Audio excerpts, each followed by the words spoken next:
ইয়াউমা তাশহাদু আলাইহিম আলসিনাতুহুম ওয়া আইদিহিম ওয়া আরজুলুহুম বিমা কানু ইয়ামালুন। সেদিন কিয়ামতের দিন তাদের বিরুদ্ধে তাদের জিহ্বা, তাদের হাত, তাদের পদযুগল, তারা যে আমল করেছে এটার বিরুদ্ধে সাক্ষ্য দেবে আল্লাহ রাব্বুল আলামিনের দরবারে। নাউযু বিল্লাহি মিন যালিক।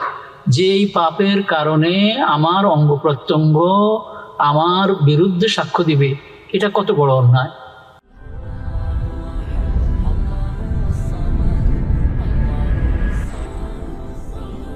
আজকে আমরা যে কবিরা গুনাহ সমূহ নিয়ে আলোচনা করছি, আজকে একটি কবিরা গুনাহ নিয়ে কথা বলবো, সেটি হলো কাযফুল মুহসানাত, সতী সাধ্বী নারীদেরকে মিথ্যা অপবাদ দেয়া, জিনা ব্যভিচারে এর অপবাদ দেয়া। এটা চরম এবং মারাত্মক একটি কবিরা। কোরআনে কারিমে আল্লাহ রাব্বুল আলামিন বলেন, ইন্নাল্লাযীনা ইয়ারমুনাল মুহসানাতিল গাফিলাতিল মুমিনাতি লুইনু ফিদ দুনিয়া ওয়াল আখিরা ওয়া লাহুম আযাবুন আযীম। নিশ্চয়ই যারা এরকম সতী সাধ্বী মুমিন বিবাহিতা নারী, তাদেরকে যারা মিথ্যা অপবাদ দেয় জিনা ব্যভিচারের, লুইনু ফিদ দুনিয়া ওয়াল আখিরা, তাদের প্রতি দুনিয়া এবং আখিরাতে লানত করা হয়েছে এবং তাদের জন্য বড় ধরনের আযাবের ব্যবস্থা রয়েছে। ইয়াউমা তাশহাদু আলাইহিম আলসিনাতুহুম ওয়া আইদিহিম ওয়া আরজুলুহুম বিমা কানু ইয়ামালুন। সেদিন কিয়ামতের দিন তাদের বিরুদ্ধে তাদের জিহ্বা, তাদের হাত, তাদের পদযুগল, তারা যে আমল করেছে এটার বিরুদ্ধে সাক্ষ্য দেবে আল্লাহ রাব্বুল আলামিনের দরবারে। নাউযু বিল্লাহি মিন যালিক। যে এই পাপের কারণে আমার অঙ্গ প্রত্যঙ্গ আমার বিরুদ্ধে সাক্ষ্য দিবে, এটা কত বড় অন্যায়। কোরআনে কারিমের আরেক জায়গায় আল্লাহ রাব্বুল আলামিন বলেছেন, ওয়াল্লাযীনা ইয়ারমুনাল মুহসানাতে, যারা নাকি এই সতী সাধ্বী নারীদেরকে মিথ্যা অপবাদ দেয়, সুম্মা লাম ইয়াতু বিআরবাআতি শুহাদা, অতঃপর তারা 4 জন সাক্ষী নিয়ে আসতে না পারে, ফাজলিদুহুম সামানিনা জালদা, তাদেরকে 80টি বেত্রাঘাত করো, ওয়ালা তাকবালু লাহুম শাহাদাতান আবাদা, এবং এরপরে কখনো তাদের সাক্ষ্যকে আর গ্রহণ করবে না। উলাইকা হুমুল ফাসিকুন, এবং এরাই হলো ফাসিক সম্প্রদায়। এবং বুখারী শরীফের মধ্যে এসেছে যে, বুখারী এবং মুসলিমের মধ্যে এসেছে যে রাসূল আকরাম সাল্লাল্লাহু আলাইহি ওয়াসাল্লাম বলেছেন, ইজতানিবুস সাবআল মুবিকাত, তোমরা ধ্বংসকারী 7টি জিনিস থেকে নিজেদেরকে বাঁচিয়ে রাখো। এর মধ্যে একটি হলো কাযফু আল মুহসানাত, এবং তার মধ্যে এই কাযফুল মুহসানাতিল গাফিলাতিল মুমিনাতের কথা এসেছে। কাযফ কাকে বলে? কাযফ হলো যেমন কোনো মহিলাকে এই কথা বলা যে তুই জিনাকারিনী, তুই খাবিসা, তুই অপবিত্রা, অথচ সে নির্দোষ। অথবা তার সন্তানকে এভাবে বলা যে জিনাকারিনীর সন্তান, অপবিত্র মহিলার সন্তান, এই জাতীয় যে বলা, এগুলোকেই বলা হয় যে আপনার কাযফ। এই কাযফ অত্যন্ত দূষণীয়। বুখারী এবং মুসলিম শরীফের মধ্যে এসেছে, রাসূল আকরাম সাল্লাল্লাহু আলাইহি ওয়াসাল্লাম বলেছেন, মান কাযাফা মামলুকাহু বিজ্জিনা ইউকামু আলাইহিল হাদ্দু ইয়াউমাল কিয়ামা ইল্লা আন ইয়াকুনা কামা ক্বাল। প্রিয় ভাই বোনেরা শুনুন, রাসূল আকরাম সাল্লাল্লাহু আলাইহি ওয়াসাল্লাম কি বলেছেন? যেই ব্যক্তি তার অধীনস্থ কোনো দাস দাসীকে জিনার তুহমত দেবে, জিনার অপবাদ দেবে, তো কিয়ামতের দিন তার উপরে হদ কায়েম করা হবে।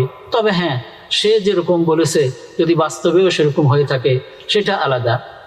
আর কোনোভাবেই একজন সতী সাধ্বী নারীর বিরুদ্ধে এই জাতীয় মিথ্যা অপবাদ দেয়া সমীচীন নয়, কোনোভাবেই উচিত নয়।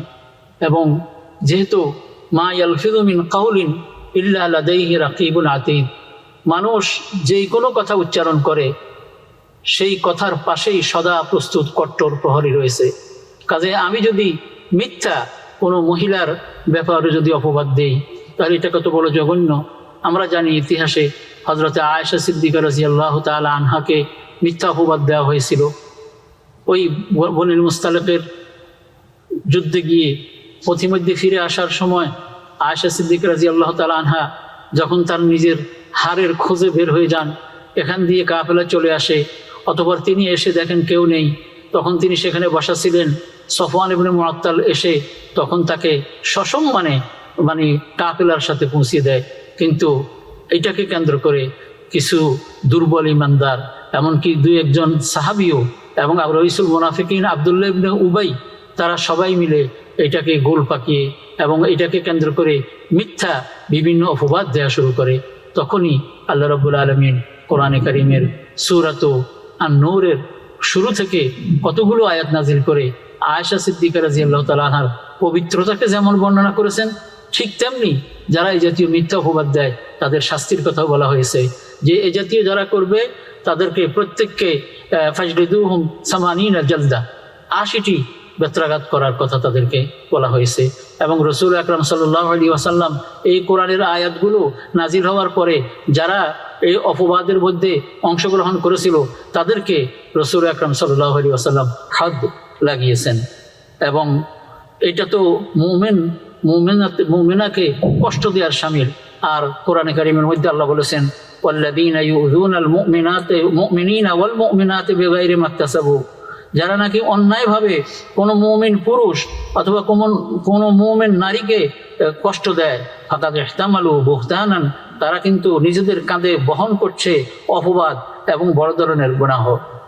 আরেক হাদিসের মধ্যে এসেছে যে মান কানা ইউমিনু বিল্লাহি ওয়াল ইয়াউমিল আখির ফালিয়াকুল খায়রান আও লিয়াসমুত, যে ব্যক্তি আল্লাহ এবং পরকালে বিশ্বাস করে সে যেন বললে ভালো কথা বলে অথবা চুপ থাকে। আর আমরা পূর্বে বলেছি, বান্দা যে কথা বলে সে কথার পাশেই সদা প্রস্তুত প্রহরী রয়েছে, বলার সাথে সাথে রেকর্ড করে। সুতরাং আমি যেটা বলবো সেটা রেকর্ড হয়ে যাবে। উকবা ইবনে আমের বলেন যে ইয়া রাসূলুল্লাহ মান নাজা, উকবা ইবনে আমের রসুলকে বললেন যে ইয়া রাসূলুল্লাহ মুক্তি কিভাবে পাবো, কিভাবে নাজাত পেতে পারি? রসুল বলেছেন আমসিক আলাইকা লিসানাকা ওয়ালিয়াসআকা বাইতুকা ওয়াবকি আলা খাতিয়াতিকা ওয়া ইন্না আবআদান নাসি ইলাল্লাহি আল কলবুল কাসি। সহিহ হাদিস। আমসিক আলাইকা লিসানাক, তোমার জিহ্বাকে কন্ট্রোল করো, ওয়ালিয়াসআকা বাইতুকা, আর তোমার ঘর যেন প্রশস্ত হয়ে যায়, ওয়াবকি আলা খাতিয়াতিকা, এবং তোমার কৃতকর্ম গুনাহের জন্য কাঁদো। আর আল্লাহর রহমত থেকে সবচেয়ে দূরবর্তী মানুষ হলো সে যার অন্তর নিষ্ঠুর। আর যে ব্যক্তি ফাহিশা কথা বলে এবং যে ব্যক্তি অশ্লীল কথা বলে, আল্লাহ রাব্বুল আলামিন তাকে ঘৃণা করেন এবং তাকে অপছন্দ করেন। এই সকল হাদিসগুলো থেকে আমরা জানতে পেরেছি যে সতীসাধ্বী নারীদেরকে অথবা এরকম পুরুষদেরকেও হতে পারে, একজন নেককার পুরুষকে এইভাবে কেউ যদি মিথ্যা অপবাদ দেয় তাহলে সেটাও এটার মধ্যে শামিল। সাধারণত এটা নারীদের জন্য হয়ে থাকে বলেই মুহসানাত শব্দটি স্ত্রীলিঙ্গে ব্যবহার করা হয়েছে। সুতরাং আসুন আমরা এই জাতীয় নেককারজনক এবং অত্যন্ত ঘৃণিত যে কবিরা গুনাহ, এটা থেকে আমরা আমাদের নিজেদেরকে বাঁচিয়ে রাখি।